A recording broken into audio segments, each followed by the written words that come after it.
يا رب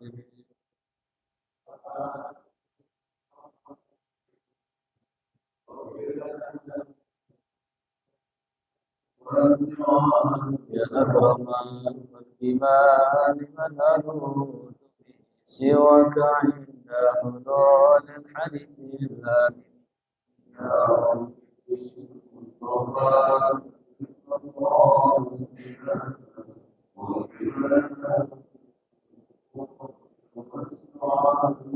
من الصلاة تجنتي من الذين عظمت إن الكبائر في الغفران كالأمن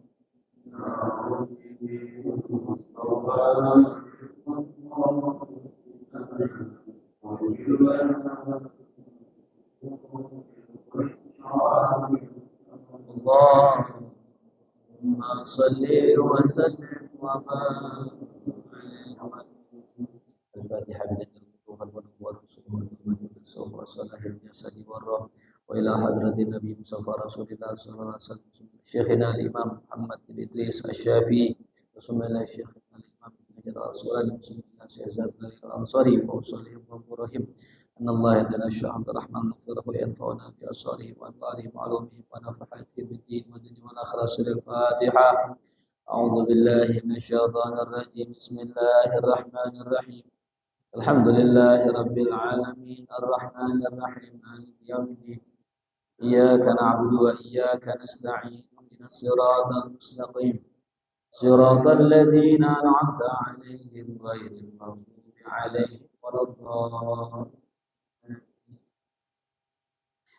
بسم الله والحمد لله والصلاة والسلام على سيدنا رسول الله سيدنا محمد بن عبد الله وعلى آله وصحبه ومن تبعهم ووالاه ولا حول ولا قوة إلا بالله. أما بعد رب اشرح لي صدري ويسر لي أمري واحلل عقدة من لساني يفقهوا قولي.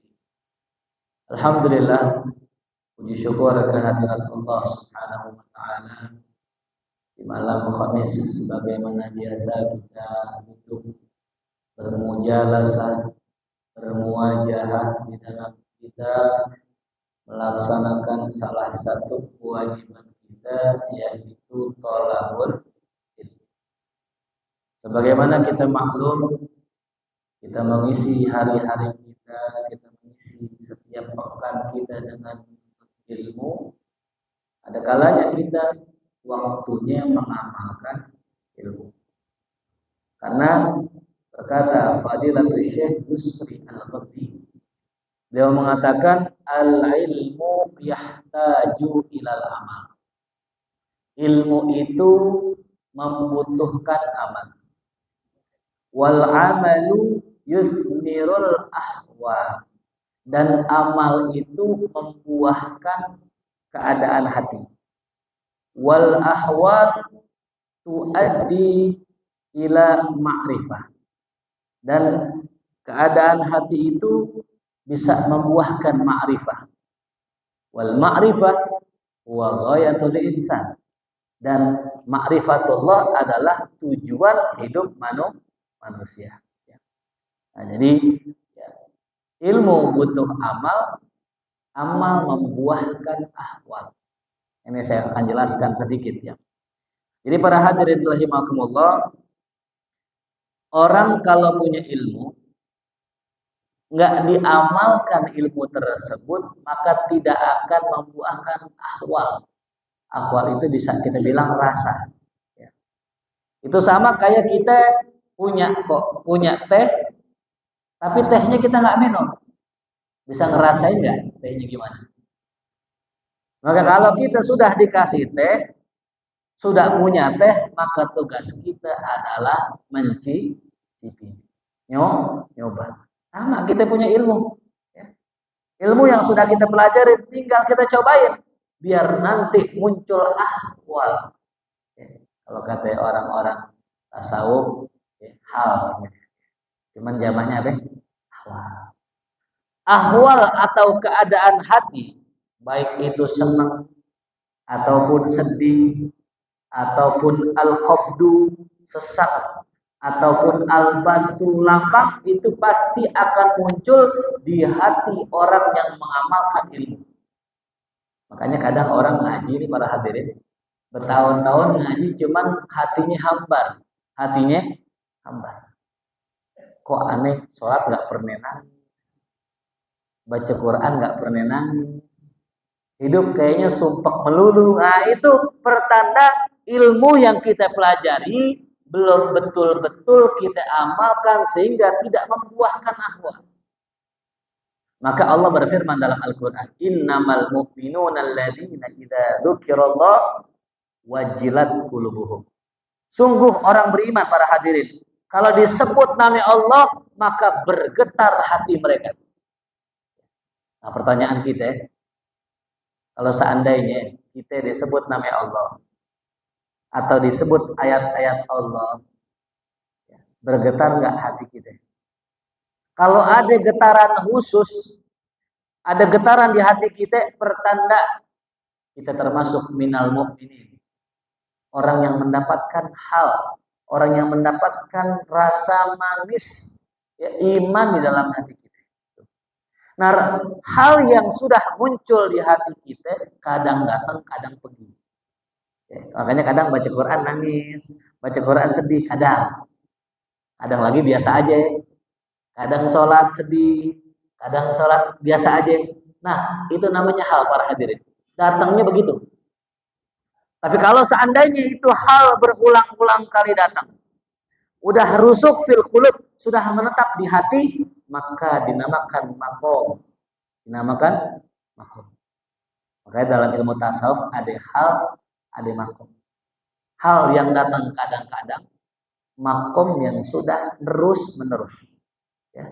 Maka orang yang sudah merasakan makom cinta, makomul mahabbah, pernah dikisahkan dahulu di zaman Sayyidina Isa alaihissalam. Ada seorang laki-laki berkata kepada Sayyidina Isa, ya Isa, doakan saya agar saya diberikan mahabbah kepada Allah, agar saya diberikan rasa cinta kepada Allah. Diminta sama Nabi Isa. Nabi Isa nggak kasih, ente nggak bakal sanggup menerima cintanya Allah. Ya. Makanya beda antara orang yang dikasih cinta sama orang yang minta cintanya Allah, beda. Ya. Akhirnya apa? Mendesak terus, minta terus sama Nabi Isa. Ya Isa, doakan saya biar saya dapat cinta sama Allah. Karena didesak, Nabi Isa angkat tangan, Nabi Isa doa. Doaul anbiya mustajab, doanya para wali mustajab. Didoain sama Nabi Isa, subhanallah, masuk mahabbah ke hatinya. Sejak hari itu nggak pernah kelihatan lagi di masyarakat. Dicari sama keluarganya, kemana sih pulang? Udah lama kagak ketemu-temu. Subhanallah, setelah 3 bulan baru ketemu lagi di atas gunung sedang angkat tangan kepada Allah. 3 bulan para hati. Udah begini aja lah. Kalau cinta ya sudah menetap di dalam hati, maka dia mendapatkan makomul mahabbah. Di antara yang mendapatkan makomul mahabbah adalah Sayyidatuna Rabi'atul Adawiyah. Itu dapat makom mahabbah. Ya. Jadi makomnya makom mahabbah. Karena sudah saking cintanya sama Allah, laki-laki manapun yang datang melamar beliau kagak diterima. Nggak diterima. Kenapa? Cintanya sudah khusus buat Allah. Udah nggak terima tuh. Udah nggak ada satu space sedikit pun disisakan buat manusia, semuanya buat Allah. Sampai salah seorang ulama yang masyhur ya, kalau nggak salah namanya Hasan Al-Basri. Al-Imam Hasan Al-Basri, muridnya Sayyidina Ali, wali min auliyaillah, datang melamar Sayyidah Rabi'ah, ditolak. Allah. Yang lamar wali. Sampai datang lagi orang lain melamar beliau. Ditanya, ini orang lain itu ulama juga. Ya Rabi'ah, aku ingin menikah dengan kau. Maukah engkau menikah denganku? Kata Rabi'atul Adawiyah, wahai Syekh, wahai fulan, apa yang kau cinta dari diriku? Aku cinta engkau, matamu sangat indah. Apa kata Rabi'atul Adawiyah? Saya punya adik yang lebih muda dari saya, lebih cakep dari saya. Tuh di belakangmu sedang diri. Dia nengok, nggak ada. Dusta kau katakan cinta kepadaku, namun kau menoleh ketika ada yang lebih cantik dari diriku. Subhanallah. Sallallahu alaihi Muhammad. Sudah merasakan maqamul mahabbah, sudah merasakan manisnya cinta kepada Allah, maka tidak ada sedikit pun rasa cinta kepada makhluknya. Itu buah dari ahwal. Ya, kalau hati sudah dikuasai oleh rasa, maka rasa akan menetap dan menimbulkan maqam kedudukan. Nah, maqam dikatakan wal maqamatul aliyah tuaddi ilal ma'rifah. Dan maqam aliyah, maqam yang tinggi, kalau menetap maka nanti akan membuahkan ma'rifatullah yang disebut dengan kenal sama Allah. Jadi untuk proses kenal sama Allah itu perjalanan para hadirin panjang. Perjalanannya panjang.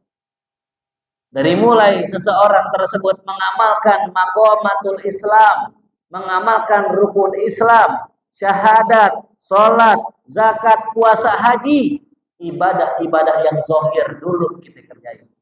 Barulah masuk kepada maqamul iman, rukun iman yang disebut dengan rukun hati. Jadi masuknya ke dalam hati. Ikhlas, syukur, redho, tawakal. Makanya ada doa tuh. Allahumma ja'al sariroti. Ini bukan sariroti roti itu bukan ya. Bahasa Arab artinya sariroti apa? Hati ya. Jadi bahasa Arabnya hati apa? Sari roti gitu ya.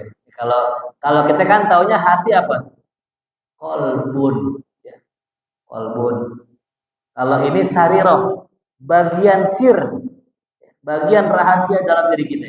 Allahumma ja'al sarirati ahsan min alaniyati. Ya Allah, jadikan batinku lebih bagus daripada zahirku. Terusannya waja'al alaniyati sholihah, tapi jadikan zahirku pun bagus. Nah, ini para hadirin. Ada orang itu kalau berpakaian itu acak kadul, ke masjid pakai kaos oblong lagi. Ke masjid pakai kaos oblong. Saya mau tanya, sholatnya sah nggak? Sah. Yang namanya syaratnya kan nutup aurat. Tapi ada adab nggak sama Allah? Makanya kata Allah, khuzu zinatakum inda kulli masjid, pakailah perhiasan kalian ketika masuk ke masjid. Ini kesempurnaan para hadirin. Orang yang sempurna, orang yang perhatian pada dua sisi, zahir dan batin. Ada orang pakai baju jelek ke masjid, kata temannya, lu pakai baju yang pantasan dikit nanti, kayak koko, kayak apa kata dia? Yang penting hati gua, gitu katanya.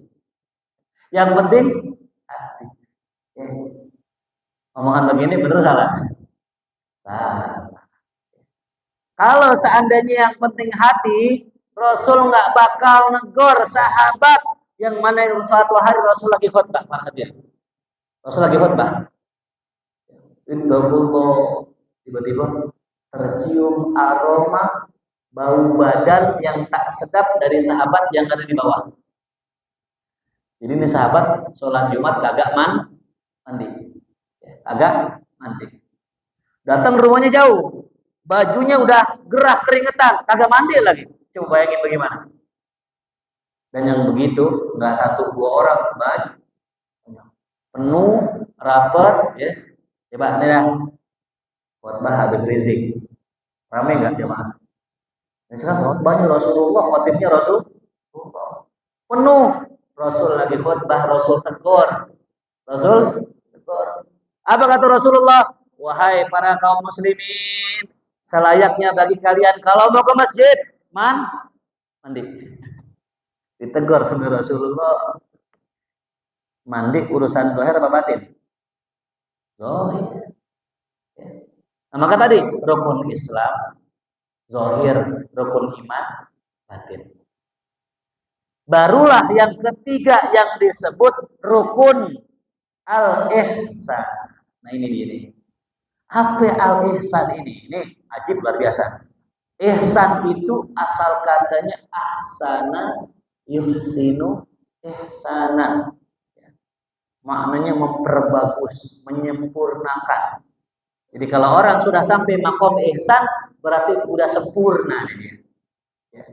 Kalau rukun Islam kan 5, rukun iman 6. Berapa rukun ihsan? Perhadirin, berapa rukun ihsan? 1. Anta budallah ka'annaka tara, fa illam takun tara fa innahu yara. Engkau menyembah Allah seakan-akan engkau melihatnya. Ini kata ulama tasawuf, namanya maqamul wasili. Makomnya orang yang sudah sampai. Dia sholat, dia lihat Allah. Dia sholat, dia lihat Allah. Fa inna ma tuwallu fa thamma wajhullah. Kemanapun kau arahkan wajahmu, di sana ada Allah. Ini makomnya orang yang sampai, makomnya para wali. Fa illam takun tara fa innahu yara. Kalau engkau enggak melihat Allah, maka yakinilah Allah pasti melihatmu. Ini namanya maqamus salikin atau maqamul muridin, makomnya para salik penempuh, makomnya murid. Pertanyaannya, kita di mana? Ya, kita kan ngaji udah lama nih. Islam dari kecil. Udah di mana kita? Jangan-jangan masih di rukun Islam. PR mulu kadang-kadang sholat, masih kadang-kadang tinggal puasa, masih bolong-bolong. Berarti masih di makom apa? Islam. Masih jauh. Ada yang udah beres. Sholat udah, puasa udah, zakat udah, haji udah kelar. Masuk makom iman. Nih, babnya hati. Udah kelar beres, baru makomul ihsan yang dikatakan oleh ulama, makomnya seseorang berjalan menuju Allah, yang disebut thariqatus suluk, thariqah suluk. Ini para hadirin. Nah, cuman ada pertanyaan, kalau kita jalan menuju Allah, bakalan nyampe apa enggak gitu. Yang nyampe jadi wali, yang nggak nyampe tetap jadi murid. Ini kalau kata guru saya, nyampe nggak nyampe urusan Allah. Tugas kita cuman jalan. Tugas kita jalan aja udah. Amalin apa yang sudah kita pelajarin dengan ikhlas, dengan sungguh-sungguh, dengan istiqomah. Mau jadi apa namanya orang-orang yang nyampe alhamdulillah jadi wali, nggak jadi wali juga alhamdulillah. Yang penting nongkrongnya, duduknya sampai wali. Ada salah seorang wali ya, subhanallah. Namanya Ibrahim bin Adham. Ini wali zaman dulu. Ini lagi di perahu, perahunya goyang karena badai. Orang-orang teriak, ya Allah, ya Allah, ya Allah, doa istighosah, ibtihal, kagak ada yang didengar. Nggak diijabah doanya, tetap aja badai. Ada orang tua namanya Ibrahim bin Adham lagi tiduran di pojokan. Dibangunin, Syekh, bangun Syekh. Bantu kami doa. Minta bantuin doa. Itu Ibrahim bin Adham angkat tangan. Ya Allah, telah kau perlihatkan kebesaranmu, maka sekarang perlihatkan kelembutan. Itu yo badai kenceng tahu-tahu hilang habis. Tenang aja. Allah. Untung di kapalnya ada apa? Ada wali. Coba kalau nggak ada wali, goyang masih goyang nggak? Pengen nyeberang laut, Alimam Abu Yazid Al-Bustami. Pengen nyeberang laut, nggak ada perahu. Pegang jubahannya, kata gurunya. Sebut nama aneh, disebut namanya. Abu Yazid. Nyeberang laut. Aman kita. Nah pertanyaan kita sekarang, yang sekarang menjadi wali siapa? Itu pertanyaannya. Zaman dulu kita nggak lihat ulama besar, illa adalah wali Allah. Banyak dulu wali-walinya masyhur lagi. Ayo Soleh Tanggul, wah masyhur. Habib Ali Kuita, masyhur. Habib Ali bin Husain Al-Attas, masyhur. Habib Salim bin Jindan, masyhur. Wali banyak zaman dulu. Yang kita bingung sekarang ini yang wali yang mana gitu. Ya. Kita mesti bersandar dengan mereka. Kita mesti berpangku tangan dengan mereka. Humul qaumul ladzi la yashqa bihim jalisuhum. Mereka adalah orang yang kalau mereka duduk agak membahayakan orang yang duduk bersama mereka. Justru malah membawa berkah. Nah, jadi dalam proses kita ya, mengamalkan ilmu tadi, paling enaknya butuh seorang pembimbing. Kalau al-fakir di sini hanya sharing ilmu, hanya taklim aja, hanya ngajar aja, nggak membimbing. Adapun yang membimbing namanya murabbi. Ini yang sulit zaman sekarang. Makanya kalau kita belajar menjadi orang ikhlas, harus bersama orang ikhlas. Ada sebuah makalah dalam kitab Imam Syafi'i mengatakan, la ya'riful ikhlas illa al-mukhlisun. Tidak ada yang tahu kadar ikhlas kecuali orang ikhlas.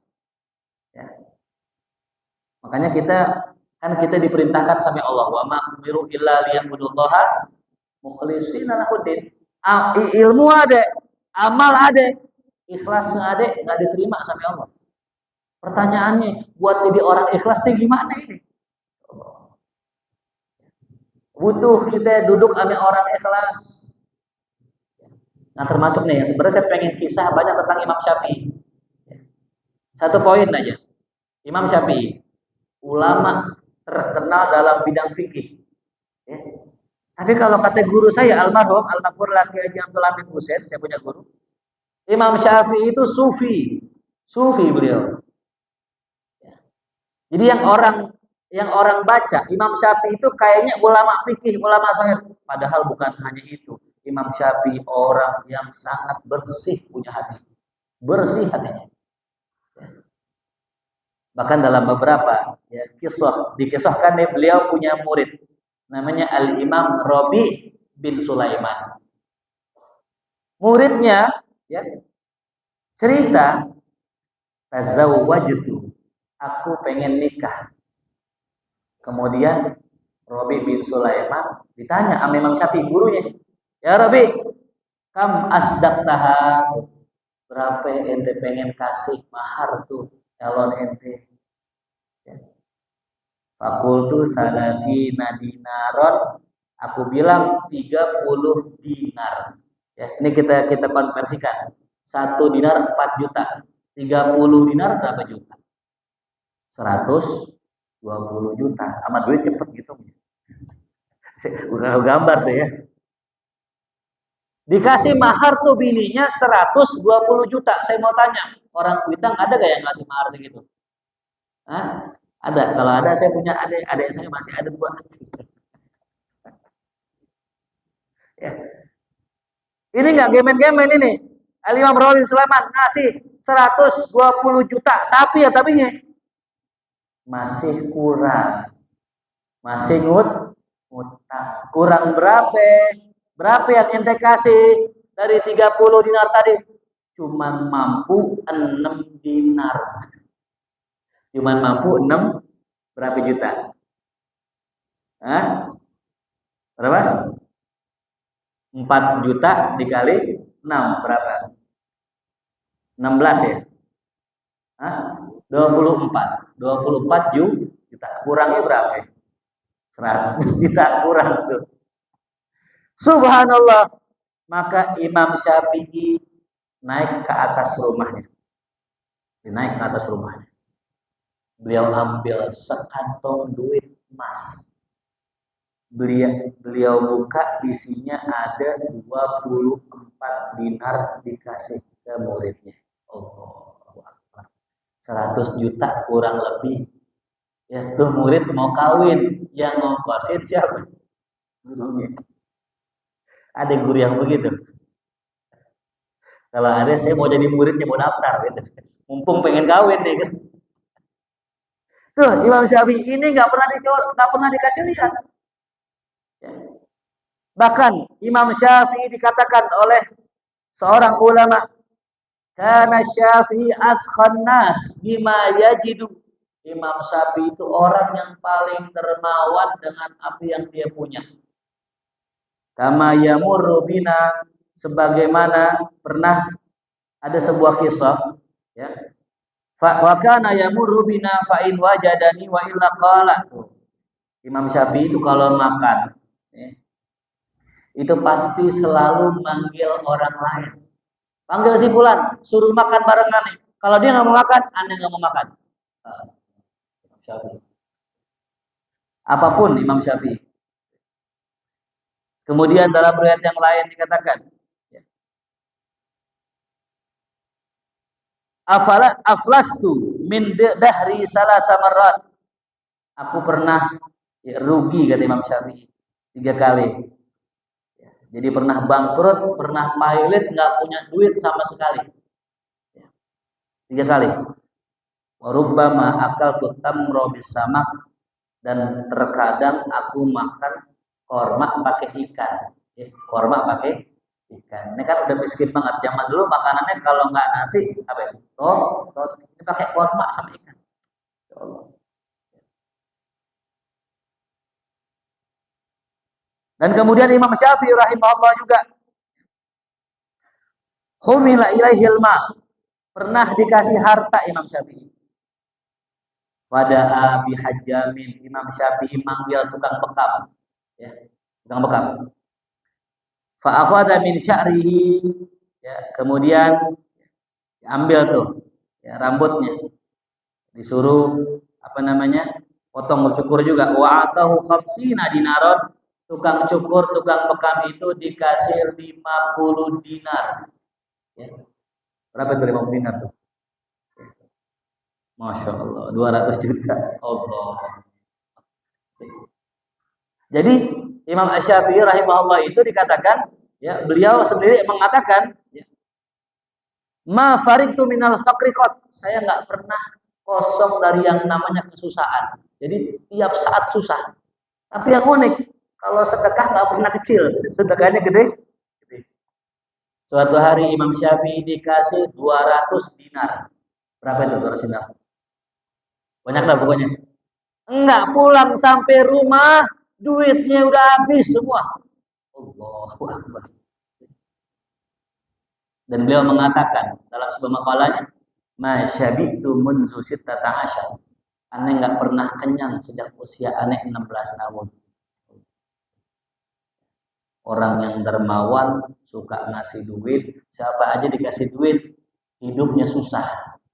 Nggak pernah kenyang.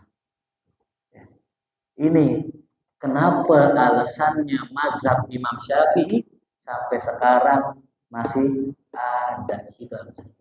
Ya. Jadi kalau kita pengen nama kita kekal abadi dikenang orang, maka banyak-banyaklah berbuat baik, apalagi berbuat baik sama orang lain. Kita baca sejarah misalnya Gontor, namanya sampai sekarang masih ada, masih dikenal. Pesantren besar Darussalam Gontor. Kenapa alasannya? Karena kedermawan. Lirboyo, Tebu Ireng, ya, Langitan masih ada sampai sekarang karena kedermawanan.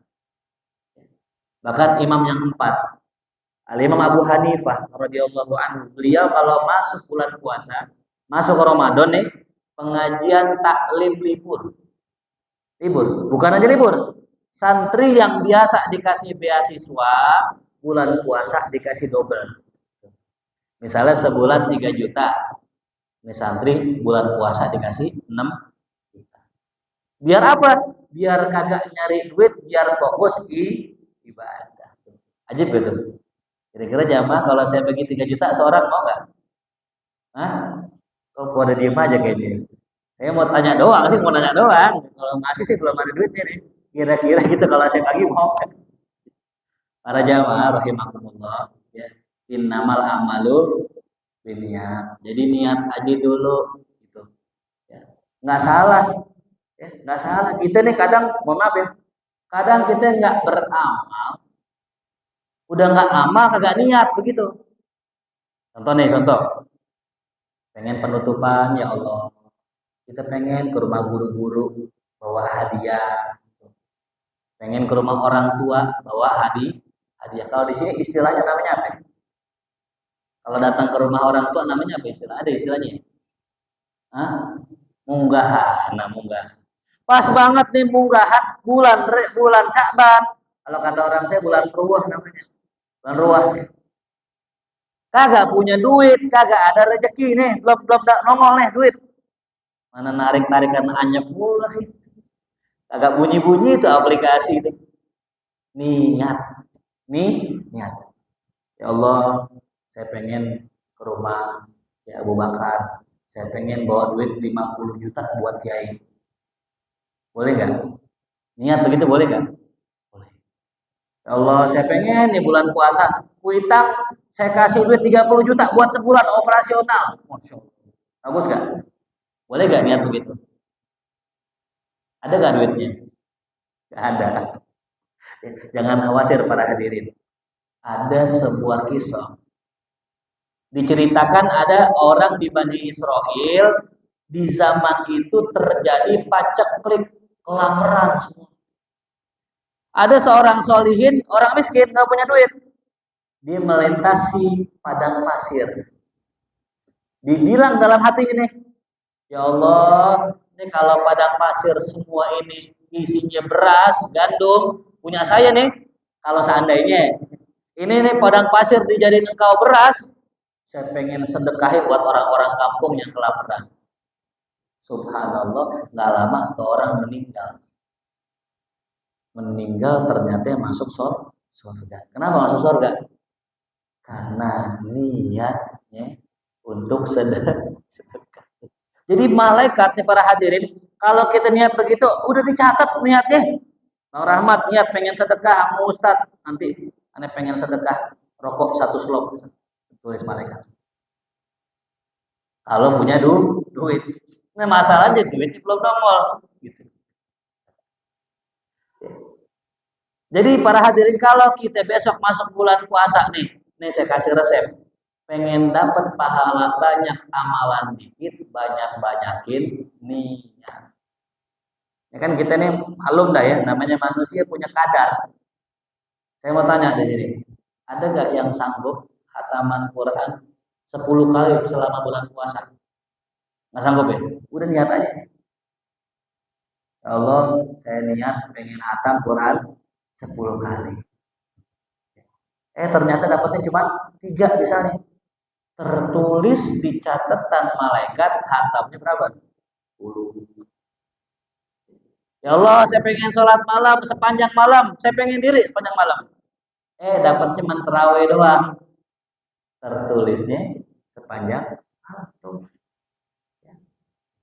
Nah ini kembali lagi tadi ya. Jadi kalau kita pengen benar-benar kita sampai kepada Allah, ya, awwalu qadamin, awal mula langkah kita menuju Allah, niat dulu yang benar. Kadang-kadang niatnya salah. Ini nyampainya salah. Niatnya salah, nyampainya salah. Betul. Kita pengen ke majelis, ya. Pengen ke kuitang, ngaji hari Minggu pagi, ya. Emang niatnya mau beli ketupat sayur di kuitang. Nyampe sini ngaji apa beli ketupat? Beli ketupat. Ditanya dari mana? Sama orang tuh dari kuitang. Gitu dari kuitang. Padahal habis makan karena niatnya beli ketupat. Yang udah niat aja kadang